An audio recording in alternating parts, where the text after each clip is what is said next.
Perkenalkan, nama saya Basilisa Batiol dengan NIM 411200100121. Saya di sini ingin mempresentasikan tentang prinsip kinematika fluida pada aliran saluran terbuka dan juga saluran tertutup. Penjelasan ini dimaksudkan untuk ujian akhir semester saya pada mata kuliah praktikum mekanika fluida dan hidrolika. Kita langsung saja ke aliran pada saluran terbuka. Jadi sesuai namanya itu berarti aliran yang berbeda dengan saluran tertutup tentunya. Jadi harus memiliki permukaan yang bebas. Dalam hal ini salurannya itu langsung berhubungan dengan atmosfer atau dalam hal ini langsung berhubungan dengan udara atau orang-orang di sekitarnya. Di samping ini adalah aliran saluran terbuka, garis energinya permukaan air, dasar saluran dan garis persamaannya. Kita bisa lihat kalau permukaan air dengan garis energi itu tergolong cukup dekat. Lalu untuk klasifikasinya, jadi klasifikasinya itu terbagi menjadi dua, yaitu ada aliran permanen dan aliran tak permanen itu menurut waktu. Jadi bagaimana menentukan aliran tersebut permanen atau tak permanen? Jadi untuk aliran yang permanen atau steady itu berarti aliran itu tidak berubah seiring dengan bertambahnya waktu, atau dia betul-betul bentuknya tetap aliran tersebut. Sementara aliran yang tak permanen itu berarti alirannya berubah bentuk seiring dengan beriringnya waktu. Jadi bisa dibilang aliran permanen itu aliran yang tunak, sementara aliran tak permanen itu tidak tunak. Lalu setelah itu dibagi juga menjadi ada aliran yang seragam dan berubah. Kita melihat dulu di aliran tak permanennya. Jadi aliran tak permanen yang seragam dan aliran tak permanen yang berubah. Seragam dan berubah itu melihat fungsi ruang atau kondisi ruangnya. Jadi seragam itu berarti di sepanjang saluran yang berubah tadi di aliran tak permanen itu dia alirannya tetap seragam atau kayak tetap begitu. Sementara kalau berubah berarti ada yang ke samping, ada yang ke sini dan ke sini. Sementara kalau yang seragam itu betul-betul seragam, sementara yang berubah itu ada yang di luar, ada yang tidak, seperti itu. Lalu setelah itu ada juga aliran berubahnya itu bisa dibagi menjadi berubahnya lambat laun atau gradually, atau berubah tiba-tiba. Jadi lambat laun berarti beriringnya waktu, seperti itu dia berubah. Tapi kalau tiba-tiba atau rapidly itu langsung tiba-tiba berubah, seperti itu. Tapi ada juga aliran laminar dan turbulen. Jadi aliran laminar itu berarti aliran itu kayak ada sekat-sekat, atau kayak saat kita melihat itu kayak ada garis-garis halus. Jadi garis-garis itu yang paralel atau sama. Sementara kalau turbulen itu garisnya itu acak. Seperti turbulensi pesawat, jadi kayak acak seperti itu. Lalu kelebihan dan kekurangan dari saluran terbuka. Untuk kelebihannya itu volume air yang dialirkan lebih besar dan memiliki potensi sebagai pembangkit listrik. Jadi kita tahu ada pembangkit listrik tenaga air. Jadi di situ kita bisa lebih membudidayakan keragaman alam di sekitar kita. Contohnya kayak di Belanda ada pembangkit listrik tenaga air. Lalu untuk kekurangan dari saluran terbuka itu, yang pertama adalah dia kehilangan airnya lebih banyak karena kita tidak mempunyai penahan. Sebenarnya bisa, nanti akan saya jelaskan pada salah satu contoh percobaan itu. Kehilangan airnya itu lebih banyak, jadi kita tidak bisa mengkat air ini harus dikeluarkan berapa banyak, tapi sebenarnya bisa nanti pada percobaan setelah ini. Lalu tidak dapat digunakan pada daerah bergelombang dan juga memiliki tekanan terhadap udara bebas. Jadi seperti kita tahu kalau kita memindahkan saluran terbukanya itu contohnya di daerah pantai, tapi pantainya yang gelombangnya sangat amat tinggi. Kita tentu saja apa yang kita bikin di situ, infrastruktur yang kita bikin, ternyata tidak bisa dirusakkan oleh alam, karena kita tahu alam itu kan bergerak dengan sendirinya, dan juga kita tidak mau ada hal-hal yang tidak diinginkan. Lalu ada banyak menggunakan lahan mengganggu masyarakat terutama saat pembangunannya. Jadi banyak menggunakan lahan, iya, karena seperti kita tahu penduduk di Indonesia itu termasuk dengan penduduk yang paling banyak. Jadi dengan menggunakan saluran terbuka ini mungkin lahan tersebut bisa digunakan untuk hal lain seperti mata pencaharian, atau bisa digunakan sebagai lahan untuk rumah dan sebagainya, dan tentunya mengganggu pekerjaan masyarakat. Jadi contohnya kita membangun saluran terbuka di sungai, dan sungai itu sebenarnya area transportasi masyarakat dari satu desa ke desa lainnya, tentunya akan mengganggu dan mudah terkena polusi dan limbah. Sebenarnya hal ini bisa dihindari, namun karena kurangnya kesadaran terhadap polusi dan limbah ini, saya masukkan ke kekurangannya, yaitu karena mudah sekali terkena polusi dan limbah. Mudah sekali tangan kita ini bisa kita membuang sampah ke yang seharusnya digunakan sebagai saluran terbuka yang untuk digunakan untuk masyarakat banyak, seperti itu. Lalu saya ingin menjelaskan salah satu percobaan untuk saluran terbuka ini, namanya percobaan debit aliran melalui sluice gate. Jadi tujuan dari saluran ini adalah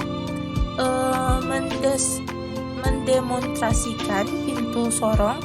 Jadi kita bisa menahan aliran yang jadi tidak terbuang semua. Jadi kayak kita menahan aliran tersebut dan kita membukanya, kita mengeluarkan aliran yang seperlunya. Untuk teorinya, pengaliran di bawah sluice gate ini mempunyai dua kondisi, yaitu pengaliran bebas atau free flow dan pengaliran tenggelam. Kondisi pengaliran bebas dicapai bila aliran di depan pintu adalah subkritis dan di belakang pintu adalah superkritis. Untuk kondisi pengaliran tenggelam akan dicapai bila kedalaman air di belakang pintu lebih tinggi dari bukaan pintu. Untuk pengaliran bebas, itu dalam pengaliran ini, debit diperoleh dengan rumus debit sama dengan koefisien debit dikali dengan lebar pintu, lalu dikali dengan tinggi bukaan pintu, dikali akar 2 dikali gravitasi dikali tinggi muka air di hulu. Jadi YG itu tinggi bukaan pintu dan Y0 itu tinggi muka di air hulu. Untuk pengaliran tenggelam sebenarnya hampir sama, namun ada perbedaan sedikit, yaitu debit diperoleh dengan rumus debit air sama dengan koefisien debit dikali dengan dengan lebar pintu dikali dengan YG tadi tinggi bukaan pintu, lalu dikali dengan akar 2 dikali gravitasi dikali dengan dalam kurung tinggi muka di air hulu dikurang tinggi bukaan pintu. Untuk alat dan bahan itu ada yang warna kuning ini, namanya flume atau saluran yang terbuka, lalu ini ada pintunya atau pintu tegaknya yang nanti akan kita gunakan. Lalu ada juga poinnya itu berfungsi untuk mengukur tinggi pintunya dan juga menahan pintunya untuk tidak bergerak pada saat menutup. Lalu ada juga manometer. Untuk langkah pengerjaannya seperti berikut. Jadi kita siapkan peralatannya ada flume horizontal dan posisi pintu tegak lurus dasar saluran. Lalu yang tadi poinnya itu diletakkan di sebelah hulu dan hilir untuk mengukur ketinggian airnya. Lalu pitot meter dipasang di sisi flum untuk mengukur debit air yang mengalir dalam flum. Lalu tinggi bukaan pintu atau Y0 itu sama dengan 20 mm dari dasar saluran sebelah tinggi bukaan awal percobaan. Kemudian kartu kontrol aliran pada tangki itu dibuka agar air mengalir dalam flum. Lalu tinggi muka air atau Y0 itu, itu yang tadi yang nomor 4 itu YG ya. Jadi untuk tinggi muka air di hulu atau Y0 itu diatur supaya mencapai 60 mm dari dasar saluran. Lalu selanjutnya untuk mencapai ketinggian Y0 itu, debit air yang keluar harus diatur sampai nilainya dapat dilihat pada pitot meter. Tinggi bukaan pintu atau YG dinaikkan dengan interval 5 mm sampai 40 mm. Kita naikkan secara perlahan. Dalam hal ini ketinggian Y0 itu dipertahankan dengan mengatur debitnya. Jadi Y0 itu dipertahankan sementara YG itu dinaikkan secara perlahan. Lalu debit air yang mengalir dan tinggi air di hilir dicatat setiap menaikkan bukaan pintu. Kemudian prosedur di atas diulangi, prosedur 1 sampai 8 itu diulangi dengan menggunakan key yang konstan dan bukaan pintu yang bervariasi, minimumnya 5 variasi. Jadi setelah melakukan ini kita dapat melihat pada tekanan berapa untuk pintu ini dapat bekerja atau dapat bertahan seperti itu, dan digunakan dalam saluran terbuka nanti. Lalu selanjutnya ada saluran tertutup. Jadi seperti namanya saluran tertutup, berarti salurannya ditutup secara betul-betul tertutup secara total. Jadi biasanya menggunakan pipa. Contohnya kita bisa melihat di pertanian di dunia pertanian itu, saya pernah melihat di desa kakek saya. Jadi kayak di bawahnya itu ada pipa untuk mengalirkan air dari sawah lain, dari sumur ke sawah satunya. Jadi tidak bisa dibilang kita tidak perlu untuk menyiram lagi karena ada salurannya seperti itu. Jadi pengertian umumnya itu saluran tertutup seperti yang tadi dibilang adalah saluran yang tidak mempunyai hubungan yang langsung dengan atmosfer. Seperti itu. Jadi garis energinya itu ada garis derajat hidroliknya, baru ada garis tengah pipa. Jadi yang 1 dan 2 ini adalah penampang pipa 1 penampang pipa 1 dan pipa 2. Untuk kelebihan dan kekurangan saluran tertutup, kelebihannya itu kehilangan airnya itu sedikit, lalu kurang mengganggu terhadap aktivitas. Kualitas air lebih baik dibanding saluran terbuka karena air yang dialiri itu terlindung oleh permukaan pipa. Lalu pemanfaatan lahan di mana saluran irigasi tertutup tidak membutuhkan lahan yang luas untuk mengalirkan air dan sumbernya dibanding saluran terbuka. Jadi kelebihannya lebih banyak sebenarnya. Lalu kekurangannya itu volume air yang dialirkan lebih kecil dari saluran terbuka. Oke, saya akan menjelaskan ke salah satu percobaan untuk saluran tertutup ini. Jadi percobaan debit aliran saluran tertutup. Untuk alat dan bahannya itu ada pipa saluran. Pipa saluran itu ada outlet, ada inlet, ada tandon, dan juga manometer untuk melihat keseimbangan. Lalu ada juga di bawahnya ini ada jangka sorong dan juga ada di sini di atas kecilnya termometer. Lalu ada mistar dan juga rolmeter dan juga ada pengukur debit Thomson. Lalu ada manometer untuk mengukur keseimbangan. Lalu ada meteran taraf. Lalu ada juga teodolin dan juga waterpass. Untuk langkah pengerjaannya itu, yang pertama kita harus menentukan indeks meteran taraf terhadap mercu Thomson. Pembacaannya 3 kali. Indeksnya itu didapatkan ada indeks A ditambah C dikurang B. Jadi indeks itu penyipat datar atau water pass itu dipasang di mercut berjarak 5 meter dari mercu Thomsonnya, lalu diarahkan ke meteran taraf sehingga terbacanya itu menjadi B. Lalu pada saat bersamaan pembacaan pada keadaan ini non-news meteran tarafnya terbaca C. Lalu untuk indeks A-nya itu terbaca pada saat meteran taraf dikeluarkan dari cincin, kemudian ujungnya diletakkan pada ujung segitiga dari alat Thomson, lalu dilakukan pembacaan lagi dengan alat water pass. Nah, keadaan ini pada tabung meteran taraf ini terbaca A, dan dilakukan pembacaan indeks seperti demikian.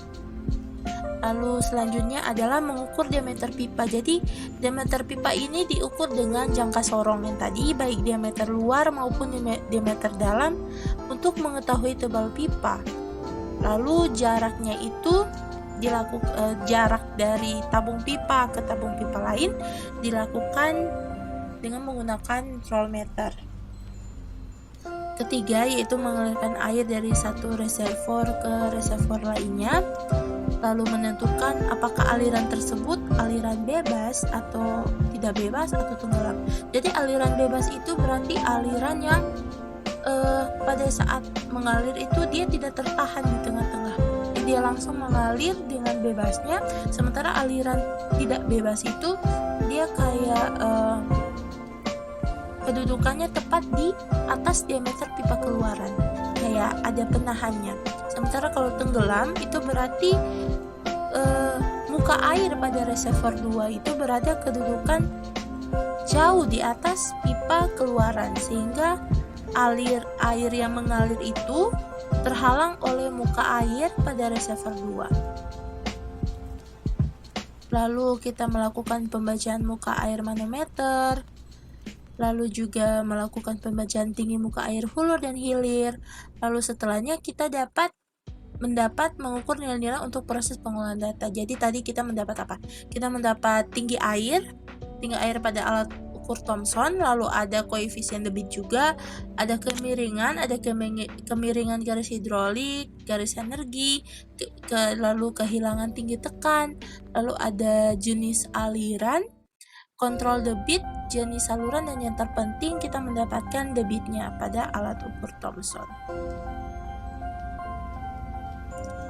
Ya, begitulah yang ingin saya jelaskan pada video ini. Saya meminta maaf jika ada kesalahan pada pemaparan saya. Lalu terakhir saya ingin mengucapkan terima kasih kepada Bapak Acep yang sudah mengajar kami selama 1 semester ini.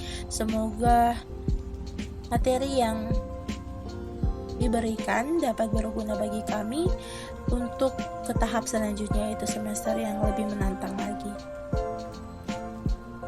Sekian dan terima kasih.